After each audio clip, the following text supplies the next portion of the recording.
Lifestyle channel video, and on this particular video is a simple beginner's guide to doing HIIT. There's actually 6 points I'm going to go through. This may be for yourself who's thinking about starting to do HIIT, or you've already just started, and I'm telling you right now, if you follow these points, these are going to be the ones not only which is going to serve you when you're doing HIIT, it's also going to be effective moving forward to give you that motivation. So come with me and let me go through these 6 points. Okay, point 1 is all about keeping it steady. Now there's a number of ways you can keep it steady. You can either just sort of take a little bit out in terms of effort and just kind of, like that word, keeping it steady. The other ways you can do it is by taking out that intensity. So for example, if you're doing something like a jump squat, which is kind of like this, what you might want to do instead is you just default to doing squats. This is just some example of getting that intensity out. And again, what's key to the first couple sessions at least is to make sure you finish that workout, that you've worked hard, but it's not going to put you off, keep going. And most importantly, you want it to serve you. You want a bit of soreness, but you don't want it to do any further harm. You don't want to you don't want to get injured or obviously get really sore where it's going to completely put you off. And that is tip number 1.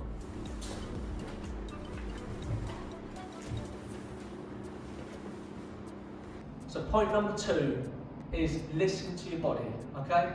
And what's really good to use is the talk test method. Let me briefly go through that. As you can see, I've just done this exercise, but this would be a low intensity. The reason is I'm able to talk to you without sufficiently taking a breath.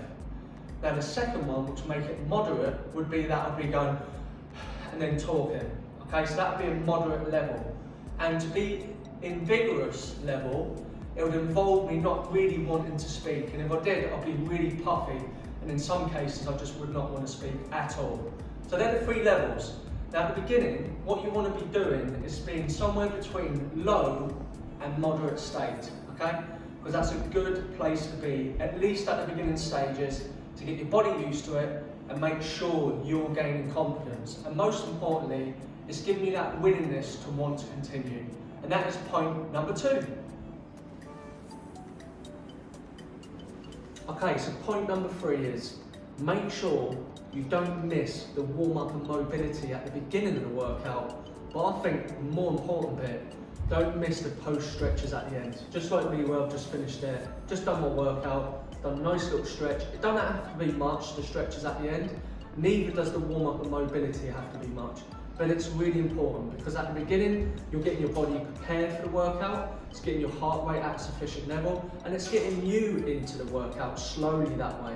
And at the end, once you've done your workout, can't express enough, doing the basic stretches will just make sure you release any toxins, any lactic acid from your body, and it's getting your heart rate down a little bit more, getting you ready for whatever activities you're doing next for the rest of the day. And that is point number 3.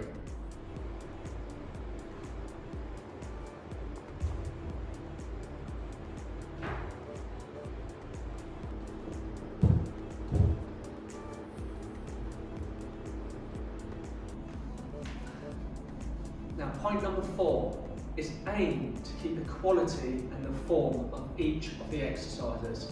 This being the time we're in, yes, you have to go off the time because that's what you've been working out in, but what I want you to do is to focus purely on keeping that quality, because that's more important. There's some people which will have, say, 20 seconds, which is what this is here, and they'll just do so many reps, but they're not considering that form. And if you lose that form, you're not going to get the full benefit of the exercises. So I can't express enough. Try to just focus on that alone, and you'll get there in time. And that is point number 4. Point number 5 is to make sure you give yourself a day in between each of the sessions, at least at the beginning. I would say the first 4 weeks, for example, if you're going to do your HIIT workout on the Monday, you'd rest on Tuesday, and then you do your workout on Wednesday, and so on. Now after the 4 weeks, you might choose to do more, but you've got to base it on your personal fitness levels and in terms of what you're aiming to achieve in terms of doing the HIIT classes. Is it for weight loss? Is it for increased fitness? Is it that you want to gain a little bit more sort of mobility? Whatever it may be, just remember at the beginning, keep it steady so you allow your body to recover in between those HIIT sessions. And that is point number 5.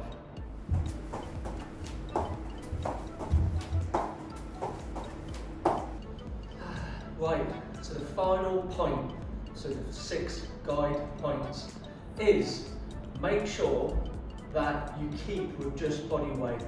At least at the beginning, I'd say for the first 4 weeks, just keep with them body weight HIIT exercises. And once you get to that 4-week mark, you might want to then consider some exercises which involves additional weights or bits of equipment. There's some examples here actually. There's obviously a ball there, there's a dumbbell, there's even boxing gloves, okay?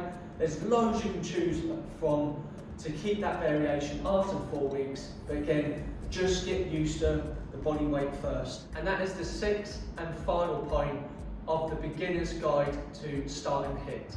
Before you go, don't just take it from me, let's see what each of these 2 clients have to say.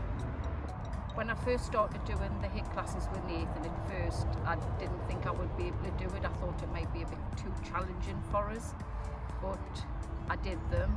They were challenging and I was sore for a few days afterwards at the beginning, but now I find I can do them a lot better. And these days I find I'm challenging myself a lot more, and it's just become part of my life now. Twice a week HIIT and twice a week personal training with Nathan. So I guess when I started HIIT, I found it quite daunting at first to think it's high intensity. You think you're going into this massive run around, you're going to be knackered by the end, but I think if you go in with the attitude of I'll do what I can, and you get your technique and stuff right, you improve for your future sessions. And I guess I was pretty nervous the first time I did it, but the group was so good and so welcoming, and you help each other out and everybody boosts each other. So if you're having a bit of a bad day, you're like, come on, get it done, or vice versa. You can see someone's, struggling. Well, we got one more round to go. Things like that. So it's a really good. It's good for your mental health as opposed to your physical health as well. And that brings us to the final part of the video, where I just want to say thank you very much for watching this video all the way through, and be sure to check the comment section, because there is an opportunity that you can join my community and actually have a go at doing this online HIIT workouts. So be sure to check out the NH Fitness Hub community to find out a bit more about that. But of course, be sure to subscribe to this channel, hit that bell button, give this video a like, and of course leave any comments whatsoever in relation to this video. And maybe you want to see other content like this or others what I've covered. It'd be great to hear from you. Of course, thank you very much, and hopefully be back next week, which is of course released every Wednesday. Thank you very much. Okay guys, 1, 2, 3, jump!